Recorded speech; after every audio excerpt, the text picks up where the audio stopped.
Friends, welcome to walls of facts. இந்த video நீங்கள் பார்க்குறீங்கன்னா கண்டிப்பாக முழுசாக பாருங்கள். எல்லாருமே தெரிஞ்சுக்க வேண்டிய விஷயம் இது. இந்த வீடியோ பற்றி ஆல்ரெடி நான் முன்னாடி லாஸ்ட் வீடியோ போட்டிருந்தேன். என்னென்னு பார்த்தீங்கன்னா கர்நாடகா இஷ்யூ. இப்போ ரீசெண்டாக இருக்கிற ட்ரெண்டில் போயிட்டுருக்க ஒரு விஷயம்னு சொல்லலாம். ஏன் அப்படின்னு பார்த்தீங்கன்னா, இந்த கர்நாடகாவில் இருக்கிற உடுப்பின்ற ஒரு டிஸ்ட்ரிக்டில் அங்கே இருக்கிற கந்தபுரா அப்படின்ற ஒரு சிட்டியில் பார்த்தீங்க அப்படின்னா காலேஜில் ஒரு பெண், முஸ்லீம் பெண் ஹிஜாப் அணிஞ்சிட்டு வந்ததுனால மட்டுமே அவங்களை காலேஜில் அலோவ் பண்ண மாட்டேன்னு சொல்லிட்டு சில ப்ரொஃபஸர்ஸ் அதெல்லாம் உள்ளே விடாமல் சொல்லிட்டு அலோவ் பண்ணாமல் நேற்று பெரிய பிரச்சனையாக போச்சு. இதனால் அது பெண்கள் என்ன பண்ணா அப்படின்னு பார்த்தீங்கன்னா பெரிய போராட்டம் நடத்தி நிறையா இஷ்யூஸ்லாம் கடந்து இன்றைக்கி அந்த இஷ்யூக்கான ஒரு நீதிமன்றத்தில் ஒரு ப்ராப்ளம் போயிட்டு இருந்தது. அந்த நடவடிக்கைகள்லாம் போயிட்டு இருக்கிறப்ப என்ன ஆச்சுன்னு பார்த்தீங்கன்னா, ஒரு கலவரம் எங்கே அப்படின்னு பார்த்தீங்கன்னா, அதே கர்நாடகா அப்படின்ற ஸ்டேட்டில் இருக்கிற அந்த தாவணிக்கரை மாவட்டம் இருக்குது பார்த்தீங்களா, அந்த தாவணிக்கரை மாவட்டம் அப்படின்ற மாவட்டத்தில் மண்டியா அப்படின்ற ஒரு இடத்துல பார்த்தீங்கன்னா ஒரு கவர்மெண்ட் ஸ்கூலில் பார்த்தீங்க அப்படின்னா இந்த பசங்க இருக்காங்க பார்த்தீங்களா, ஒரு 100 பசங்க சேர்ந்து அந்த ஸ்கூலில் ஒரே ஒரு முஸ்லீம் பெண் என்ன பண்ணாங்க அப்படின்னா, உள்ளே ஹிஜாப் அணிஞ்சிட்டு வந்த ஒரே காரணத்தினால மட்டுமே அந்த 100 பசங்க சேர்ந்து அந்த பொண்ணை துரத்தி அடிக்கிறதுக்காக பிளான் பண்ணிகிட்டு இருக்காங்க. இது ஒரு முக்கியமாக கேவலமான விஷயம் இல்லைங்களா? நான் டேரெக்டாக அந்த பசங்களே கேட்குறேன், ஏன்னா நீங்களாம் பசங்க தானே, ஏன்னா 100 பேர் சேர்ந்து ஒரு பொண்ணை போயிட்டு அட்டாக் பண்ண போகிறீங்களே, உண்மையிலே நீங்களும் ஆம்பளைங்க தானடா அப்படின்னு சொல்லிட்டு நம்ம எல்லாருமே கேட்க தோணும். அந்தளவுக்கு வர நீங்களாம் கோலையாக இருக்கீங்க, அந்தளவுக்கு நீங்களாம் உங்கள் மைண்டை யாரும் அப்படி பிரெயின் வாஷ் பண்ணுறா அப்படின்னு சொல்லிட்டு சில கொஸ்டின்ஸ்லாம் நமக்குள்ளே எழுவும். இந்த சின்ன பசங்க, அதாவது ஒரு ஸ்கூல் படிக்கிற பசங்களுக்கு அவ்வளோ பெரிய தைரியத்தை கொடுத்தது யார்? அது மட்டும் இல்லாமல் இந்த ஸ்கூல் படிக்கிற பசங்க இந்த மாதிரி பண்ணுறதுக்கான காரணங்கள் என்ன? இந்த ஸ்கூல் படிக்கிற பசங்களுக்கு மத ரீதியாக ஒரு செயலை அவங்க மனசில் புகுத்தந்து யாருன்னு சொல்லிட்டு நிறையா கேள்விகள் நமக்குள்ளே ஏறும். இந்த ஃபோர்ஸை கட்டுப்படுத்துறதுக்காக, இந்த போராட்டத்தை கட்டுப்படுத்துறதுக்காகவே ஒரு போலீஸ் ஃபோர்ஸ் இருக்குது பார்த்தீங்களா, அந்த போலீஸ் ஃபோர்ஸை குறிப்பிட்ட அளவுக்கு மேலேயே அங்கே அனுப்பி வச்சுருக்காங்க அந்த கவர்மெண்ட் ஸ்கூலில். அப்பயும் அந்த பசங்க என்ன பண்ணுறாங்க அப்படின்னு பார்த்தீங்கன்னா, 5 டூ வீலர்ஸை சேதப்படுத்திருக்காங்க. 5 டூ வீலர்ஸை அடித்து உடச்சதுக்கப்புறமா ஸ்கூலில் இருக்க கண்ணாடியெல்லாம் அடித்து உடச்சிருக்கானுங்க. இந்த மாதிரி செயல்களை செஞ்சுட்டு இதில் குறிப்பாக ஒரு விஷயம் செஞ்சுருக்காங்க. என்ன விஷயம்னு பார்த்தீங்கன்னா, நம்ம தேசிய கொடி கம்பம் இருக்கும் பார்த்தீங்களா, அந்த கம்பத்தில் அந்த தேசிய கொடி இறக்கிட்டு இந்த காவி துணியை மேலே ஏற்றிருக்கானுங்க அந்த பசங்க. எதுக்கு இந்த மாதிரி பண்ணுறானுங்கன்னு சொல்லிட்டு அவனுங்களுக்கே தெரியாது. இந்த மாதிரி ஒரு தற்கூரி பசங்களாக சுற்றிட்டு இருக்கானுங்களே, ஏன்டா அவங்களாம் வெக்கமாகவே கிடையாதா கொஞ்சம் கூட?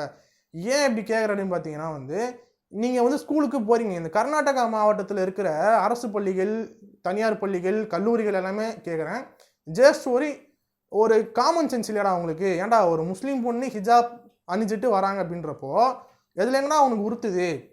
இதில் ஒரு முக்கியமான விஷயம் பார்த்தீங்கன்னா, இவங்க உள்ள என்ட்ரி ஆகிறப்பவே என்ன பண்ணுறாங்கன்னா, இந்த பசங்களாம் போய் அவங்களை தடுத்து வெளியே நின்று நீங்கள் வெளியே போங்க அப்படின்னு சொல்கிறாங்க. அதுக்கு இவங்களும் என்ன பண்ணுறாங்க, அந்த முஸ்லீம் பெண் என்ன பண்ணுறாங்க அப்படின்னா, அந்த இஸ்லாமத்தில் இருக்க ஒரு வார்த்தையை கூறி நான் முழக்கம் போடுறாங்க அந்த இடத்துல. இந்த மாதிரி விஷயம் நடக்கிறப்போ ஒரு மத கலவரமாக மாறுதோ அப்படின்னு சொல்லிட்டு போலீஸ் குவிச்சாங்க. இந்த கூட்டத்தை கலையத்துக்காக போலீஸ் துப்பாக்கி சுலான்னு நடத்தினாங்க. இந்த மாதிரி விஷயங்கள்லாம் நடந்துகிட்ருக்கு. இந்த மாதிரி விஷயத்தை பார்க்குறப்போ, இன்னமாடா நீங்கள் இந்த மாதிரிலாம் பண்ணிகிட்ருக்கீங்க, இன்னமாடா நீங்கள் ஜாதியை தொங்கிட்டு இருக்கீங்க அப்படின்னு சொல்லிட்டு கேவலமாக கேட்கணும்னு தான் தோணுது இல்லைங்களா?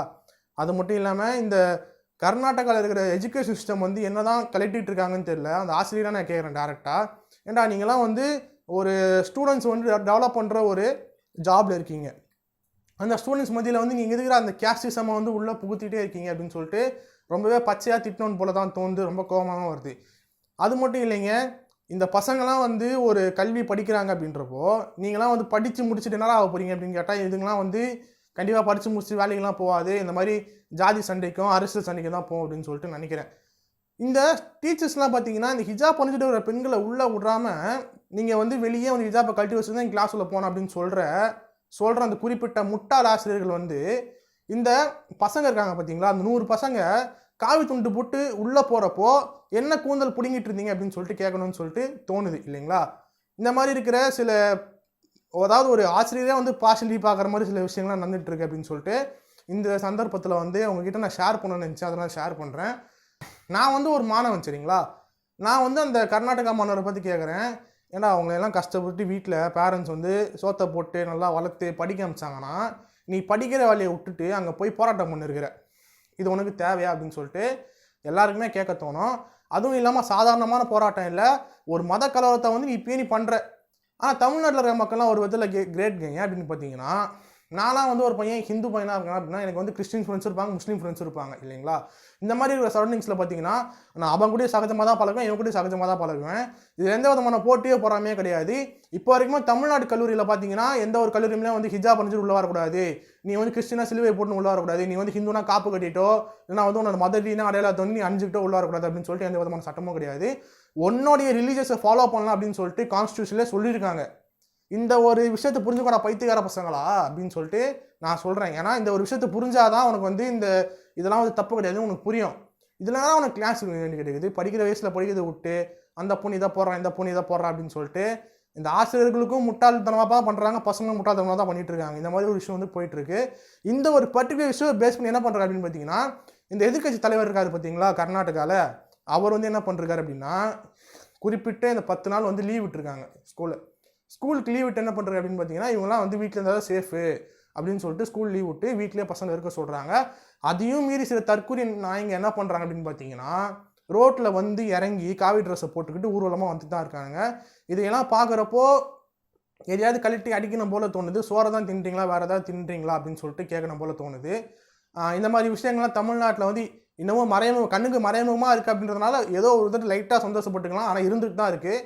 ஆனால் கர்நாடகாவில் பார்த்தீங்கன்னா இவ்வளோ கேவலமாக பசங்க பண்ணுவாங்கன்னு சொல்லிட்டு கண்டிப்பாக நம்மளை எதிர்பார்த்துருக்கவே மாட்டோம். அதுவும் ஸ்டூடெண்ட்ஸ் இந்த மாதிரி விஷயத்தை வந்து நீக்கிறதுக்கு என்ன பண்ண முடியும்னு சொல்லிட்டு நமக்கு வந்து எந்த தெளிவுமே கிடையாது. தொடர்ந்து இந்த மாதிரி விஷயத்தை வந்து போயிட்டே தான் இருக்குது. இந்த மாதிரி விஷயத்தை வந்து அடித்து உடைக்கிறதுக்கு என்ன பண்ணணும்னு சொல்லிட்டு நம்மளால் ஸ்டெப்ஸ் எடுக்க முடியல. அது என்னடா உங்களுக்கு, ஏன்டா உங்களுடைய அடிமட்ட வேலையை செய்யறதுக்கெலாம் உங்களுக்கு அந்த ஆளுங்க தேவை, ஆனால் சில குறிப்பிட்ட ஆளுங்க கிட்ட போய் நீங்கள் பழக மாட்டீங்க, பேச மாட்டீங்க அப்படின்னு சொல்கிறப்போ செருப்பு கழட்டி மூஞ்சில் அடிக்கணும் போல தான் தோணுது. ஆமாம் தானே, யாராக இருந்தாலும் இப்படி தான் தோணும். அதே மாதிரி பார்த்தீங்கன்னா சில இந்துத்துவ அமைப்புகள் இருக்குது. இந்த இந்துத்துவ அமைப்புகளும் சரி, சில உள்கட்சிகளும் சரி, அந்த மாதிரி கட்சிகள்லாம் இருக்குது. தன்னுடைய ஜாதி பெருமையை பேசிட்டு அந்த ஸ்டூடெண்ட்ஸ் மத்தியில் வந்து ஒரு கேஸ்டிசம் வந்து உள்ளே புகுத்தி கொண்டு வராங்க. ஆனால் தமிழ்நாட்டில் பார்த்தீங்கன்னா தமிழ்நாடு புக்லேயே பார்த்தீங்கன்னா ஜாதிகள் இல்லையடி இந்த மாதிரி விஷயங்கள்லாம் வந்து ஃப்ரண்ட் பேஜில் பிரிண்ட் பண்ணி தான் இப்போ வரைக்கும் வந்துட்டு இருக்கு இல்லைங்களா.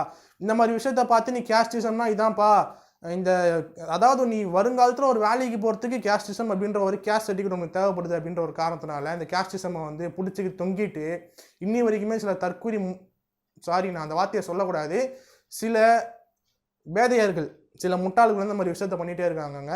இந்த மாதிரி விஷயத்த வந்து வேறோட அடித்து உழைக்கணும் அப்படின்னா வந்து இளைஞர்களை மட்டும்தான் முடியும் அப்படின்னு சொல்லிட்டு நான் இந்த சந்தர்ப்பத்தில் சொல்லணும்னு சொல்லி விரும்பிக்கிறேன். Until then,